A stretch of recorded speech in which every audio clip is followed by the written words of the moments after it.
ಮೊದಲಿಗೆ ನಾನು ಮೀಡಿಯಾದವ್ರಿಗೆ ಮತ್ತು ಪೊಲೀಸವ್ರಿಗೆ ಧನ್ಯವಾದ ಹೇಳಕ್ಕೆ ಇಷ್ಟಪಡ್ತೀನಿ. ಈ ವಿಚಾರದಲ್ಲಿ ತುಂಬ ನಮಗೆ ಸಹಕಾರ ಮಾಡಿದ್ದಾರೆ ಅವರು. ಮತ್ತು ನೆಕ್ಸ್ಟು ನಮ್ಮ ಮಗಳ ಬಗ್ಗೆ ಹೇಳ್ತೀನಿ. ಈಗ ಅವಳು ಚಿಕ್ಕ ವಯಸ್ಸಿಂದ ತುಂಬ ಬ್ರಿಲಿಯಂಟ್ ಹುಡುಗಿ, ತುಂಬ ಆಂಬಿಷಿಯಸ್ ಹುಡುಗಿ. ಎಲ್ಲ ಬಿಗಿನಿಂಗಿಂದ ಅವಳು ಲಾಸ್ಟ್ 28 ವರ್ಷದಲ್ಲಿ ನಿರ್ಭೀತ, ನಿಷ್ಪಕ್ಷಪಾತ, ವಿಶ್ವಾಸಾರ್ಹ ಸುದ್ದಿಗಳಿಗೆ ಮತ್ತೊಂದು ಹೆಸರಾಗಿರುವಂತ ನ್ಯೂಸ್ 18 ಕನ್ನಡ ಈಗ ಆಪ್ನಲ್ಲೂ ಲಭ್ಯವಿದೆ. ದಯವಿಟ್ಟು ಇಲ್ಲಿರುವ QR ಕೋಡ್ ಅನ್ನ ಸ್ಕ್ಯಾನ್ ಮಾಡಿಕೊಂಡು ಆಪ್ ಅನ್ನ ಡೌನ್ಲೋಡ್ ಮಾಡೋದಕ್ಕೆ ಮರಿಬೇಡಿ. ನಿಮ್ಮ ಬೆಂಬಲ ಹೀಗೆ ಸದಾ ನಮ್ಮೊಂದಿಗಿರಲಿ. ಧನ್ಯವಾದ. ಎಲ್ಲದರಲ್ಲೂ ಫಸ್ಟ್ ಬಂದಿದ್ದಾಳೆ. MBBS ಆಗಲಿ, MD ಆಗಲಿ, DNB ಮಾಡಿದ್ದಾಳೆ, ಫೆಲೋಶಿಪ್ ಇನ್ ಡರ್ಮೆಟೋ ಸರ್ಜರಿ ಮಾಡಿದ್ದಾಳೆ. ಎಲ್ಲದರಲ್ಲೂ ಅವಳು ಟಾಪರು. ಪ್ಲಸ್ 90 to 95% ಅಟೆಂಡೆನ್ಸ್ ಇದೆ. ಯಾಕೆಂದ್ರೆ ಅವ್ರು ಆರೋಪ ಮಾಡಿರೋದಕ್ಕೆ ನಾನು ಹೇಳ್ತಾ ಇದ್ದೀನಿ, ಅವಳಿಗೆ ಹೆಲ್ತ್ ಸರಿ ಇಲ್ಲ, ಹಂಗೆ ಅಷ್ಟು ಸರಿ ಇಲ್ಲ ಅಂತಂದಿದ್ರೆ ಇಷ್ಟು 4 ಡಿಗ್ರಿ ಮಾಡೋ ಇದೆ ಅವಕಾಶನೇ ಇಲ್ಲ. ಮತ್ತೆ ಅವಳ ಲಾಸ್ ಅವಳೇ ನಮಗೆ ಸರ್ವಸ್ವ ಆಗಿದ್ಲು, ಸರ್ವಸ್ವ ಎಲ್ಲಾನು ಆಗಿದ್ಲು. ಅದು ಮಾತುಗಳಿಂದ ಹೇಳೋಕ್ಕಾಗೋದಿಲ್ಲ. ಅದು ಯಾರು ಆ ಒಂದು ಸ್ಥಾನನ ನಮಗೆ ತುಂಬಿಕೊಳ್ಳೋಕೆ ಸಾಧ್ಯನೇ ಇಲ್ಲ. ತುಂಬಾ ಅವಳು ಚಿಕ್ಕವಾಗಿಂದ ತುಂಬಾ ಕನಸುಗಳು ಇಟ್ಕೊಂಡಿದ್ಲು. ಅವಳು ಡಾಕ್ಟರ್ ಆಗ್ಬೇಕು, ಅವ್ರ ಅಕ್ಕನೂ ಡಾಕ್ಟ್ರೆ. ಅದೇ ತರ ನಾನು ಅದೇ ಹಾದಿನಲ್ಲೇ ಹೋಗ್ಬೇಕು ಅಂತ ಅವಳು ಚಿಕ್ಕ ವಯಸ್ಸಿಂದ ತುಂಬಾ ಆಸೆಗಳನ್ನ ಇಟ್ಕೊಂಡು ಅದೇ ತರ ಒಳ್ಳೆ ಇದರಿಂದ ಓದ್ಕೊಂಡ್ಬಂದ್ಲು, ತುಂಬಾ ಚೆನ್ನಾಗಿ ಓದ್ಕೊಂಡ್ಬಂದ್ಲು. ಲಾಸ್ಟ್ ಅಲ್ಲಿ ನಾನು ಸಮಾಜ ಸೇವೆ ಮಾಡಬೇಕು, ಎಷ್ಟೋ ಬಡವ್ರಿಗೆ ಇನ್ನೊಬ್ಬರಿಗೆ ಸಹಾಯ ಆಗಬೇಕು ಅಂತ ಕ್ಲಿನಿಕ್ ತೆಗಿಬೇಕು, ತುಂಬಾ ಜನರಿಗೆ ಸಹಾಯ ಮಾಡಬೇಕು ಅಂತ ತುಂಬಾ ತುಂಬಾ ಆಸೆ ಇಟ್ಕೊಂಡಿದ್ಲು.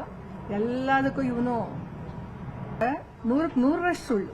ಅವಳಿಗೆ ಯಾವುದೇ ತಾಯಿಯಾಗಿ ನನಗೆ ಗೊತ್ತಿದೆ ಅವಳಿಗೇನು ಸಮಸ್ಯೆ ಇತ್ತಾ ಇಲ್ವನ್ನ ನನಗೆ ಗೊತ್ತು. ಇವನ್ ಬಂದಿರೋದು 11 ತಿಂಗಳು ಅವಳು ನೋಡಿರೋದು, ಮದುವೆಯಾಗಿ 11 ತಿಂಗಳು. ಏನ್ ಗೊತ್ತು ಅವನಿಗೆ ನನ್ನ ಮಗಳ ಬಗ್ಗೆ?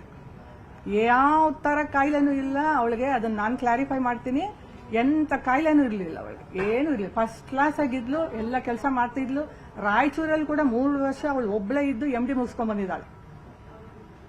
ಅಂತ ಹುಡುಗಿಗೆ ಯಾವಾಗ್ಲೂ ವಾಮಿಟು, ಅಜೀರ್ಣ ಅಂತಿದ್ರೆ ನಾನು ಇನ್ನೊಂದು ಕೇಳ್ತೀನಿ, ಅಜೀರ್ಣ ಏನೇ ಇರ್ಲಿ ಹೆಂಡತಿಗೆ, ಇವನು ಮರ್ಡರ್ ಮಾಡೋಕೆ ಯಾರು ಅಧಿಕಾರ ಕೊಟ್ಟರು? ಇವಂಗೆ ಇವರೆಲ್ಲರೂ ಇವಾಗ ಸಹಜ. ಅದು ಯಾವುದೇ ಒಂದು ಗಂಡನ್ಗೋ ಹೆಂಡತಿಗೋ ಯಾವುದೋ ಒಂದು ಕಾಯಿಲೆ ಬರುತ್ತೆ ಅಂದ ಮಾತ್ರಕ್ಕೆ ಎಲ್ಲರೂ ಹೆಂಡತಿನ ಗಂಡ ಕೊಂದ್ಕೊಂಡ್ಬಿಟ್ಟಿದಾರ ಎಲ್ರೂ?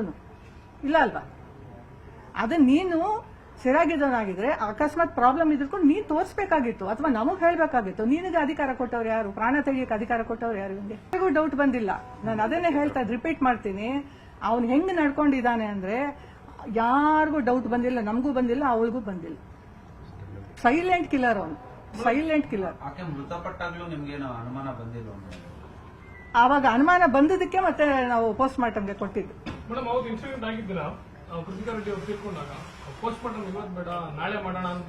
ಹೌದೌದು, ತುಂಬಾ ಇನ್ಸಿಸ್ಟ್ ಮಾಡಿದ್ದಾರೆ. ಅವನು, ಅವ್ರ ತಂದೆ ತಾಯಿ, ಅವ್ರ ಫ್ಯಾಮಿಲಿಯವರು ಎಲ್ಲ ತುಂಬಾ ಇನ್ಸಿಸ್ಟ್ ಮಾಡಿ ನಾಳೆಗೆ ಮಾಡಿ, ಇವತ್ತು ಬೇಡ ನಾಳೆಗೆ ಮಾಡಿ ಅಂತ ತುಂಬಾ ಇನ್ಸಿಸ್ಟ್ ಮಾಡಿದ್ದಾರೆ. ಮತ್ತೆ ತುಂಬಾ ಇನ್ಫ್ಲೂಯೆನ್ಸ್ ಕೂಡ ಮಾಡಿಸಿದ್ದಾರೆ. ಒಂದು ಮೂರ್ನಾಗ ಎಲ್ಲ ಒಳ್ಳೆಯವರು, ಒಳ್ಳೆ ಫ್ಯಾಮಿಲಿ ಅಂತ ಹೇಳಿದ್ರು. ನಾವು ವಿಚಾರಿಸಿದ್ವಿ, ಒಂದ್ 3-4 ಕಡೆ ಎಲ್ಲ ಒಳ್ಳೆ ಒಪಿನಿಯನ್ನೇ ಬಂತು ನಮ್ಗೆ. ಆದ್ರಿಂದ ಎಲ್ಲ ಇದು ಅರೇಂಜ್ ಮ್ಯಾರೇಜೇ. ನಾವು ಅವ್ರು ಕೂತ್ಕೊಂಡು ಮಾತಾಡಿದ್ವಿ, ಎಲ್ಲ ಮಾಡಿ ಸರಿ ಹೋಗತ್ತೆ, ಇವರಿಬ್ರು ಡಾಕ್ಟರ್ಸ್ ಅಲ್ವಾ, ಹೊಂದ್ಕೊಂಡು ಹೋಗ್ತಾರೆ ಅಂತ ಹೇಳಿ ಮಾಡಿಸಿದ್ವಿ ಮದುವೆ.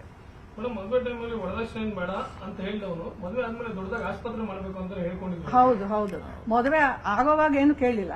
ಆದ್ಮೇಲೆ ಸ್ಲೋ ಆಗಿ ಸ್ಟಾರ್ಟ್ ಮಾಡಿದ್ದಾನೆ.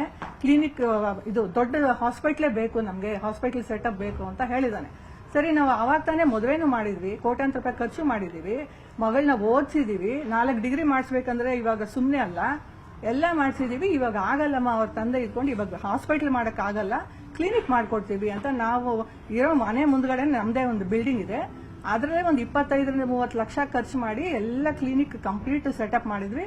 ಇನ್ನೇನು ಇನಾಗ್ರೇಷನ್ 1 ವೀಕ್ ಇತ್ತು, May 4th ಓಪನಿಂಗ್ ಇದ್ದಿದ್ದು.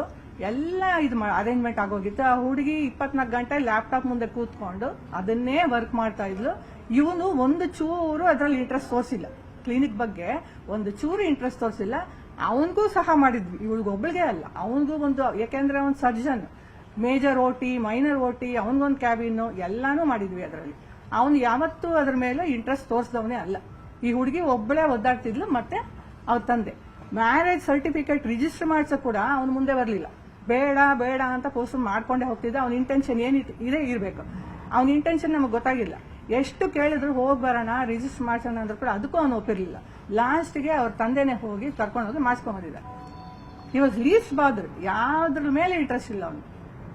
ಮೇಡಮ್ ಈಗ ಇಷ್ಟೆಲ್ಲ ಆದ್ಮೇಲೆ ಈಗ ಕೊಲೆ ಆಗಿದೆ, ಎಲ್ಲ ವಿಚಾರ ಗೊತ್ತಾಗಿದೆ. ಈಗ ಪೊಲೀಸ್ ತನಿಖೆಯಲ್ಲಿ ಏನ್ ಗೊತ್ತಾಗಿದೆ ಮೇಡಮ್? ನಿಮ್ಗೇನಾದ್ರೆ ರೀಸನ್ ಏನಾದ್ರು ಗೊತ್ತಾಗಿದೆಯಾ? ರೀಸನ್ ನಮ್ಗೆ ಇನ್ನೂ ಗೊತ್ತಾಗ. ಅವ್ರು ತನಿಖೆ ಮಾಡ್ತಾ ಇದ್ದಾರೆ, ನೋಡೋಣ ಅವ್ನು ಏನ್ ಹೇಳ್ತಾನೆ ಅಂತ. ನಿರ್ಭೀತ, ನಿಷ್ಪಕ್ಷಪಾತ, ವಿಶ್ವಾಸಾರ್ಹ ಸುದ್ದಿಗಳಿಗೆ ಮತ್ತೊಂದು ಹೆಸರಾಗಿರುವಂತ ನ್ಯೂಸ್ 18 ಕನ್ನಡ ಈಗ ಆಪ್ನಲ್ಲೂ ಲಭ್ಯವಿದೆ.